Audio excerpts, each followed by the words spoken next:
Hi guys, welcome back to today's video.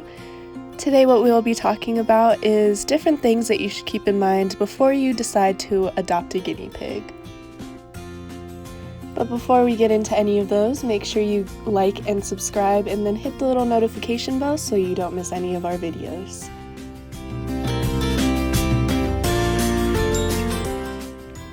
One of the most obvious tips that we will give you today is that you should always do research before you get a guinea pig, so that way you know how to properly care for your guinea pig and to make sure that you have a proper setup and everything ready before you actually adopt.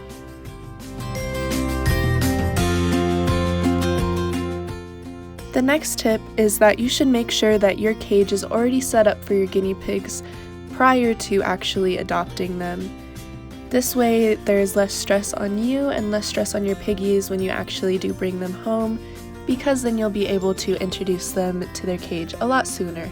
This would include having things like hay already in the cage, water bottles filled with water, and as many hides as there are piggies.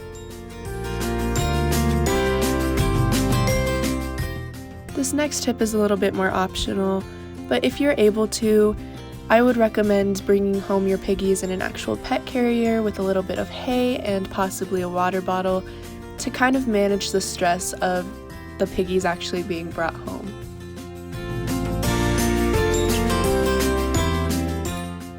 After bringing your piggies home, it's good to actually leave your piggies alone for the next day or two after they're actually settled into their cage, because as any normal animal, especially prey animal, would react, they have to get used to their surroundings, and if you're too loud around the cage or if you're putting a lot of stress on the piggies by picking them up too early, then it can actually harm your guinea pigs more than it will do good.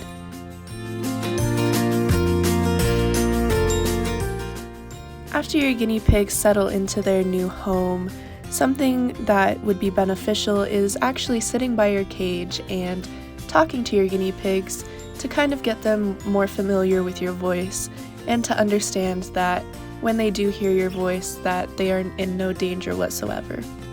Eventually, after a little bit of this, your piggies will begin to start trusting you a little bit more, which will lead to eventually being able to hand feed them pieces of parsley or even pieces of lettuce.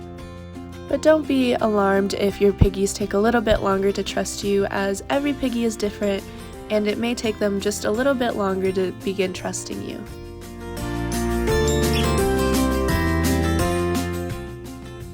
Just because guinea pigs are a little bit of a cheaper animal and seem like they don't need as much attention when it comes to medical care doesn't mean that your piggies can't get sick.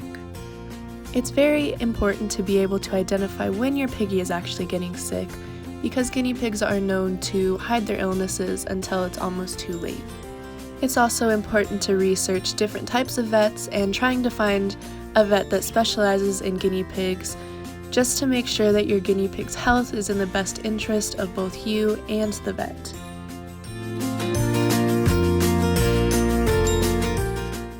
And finally, something that I can't stress enough is actually considering adoption first. There's a great number of guinea pigs at animal shelters and rescues who just need a good home and someone to love them. So I would recommend calling up your local animal shelter or rescue and just figuring out if they have a guinea pig that is right for you and or your family.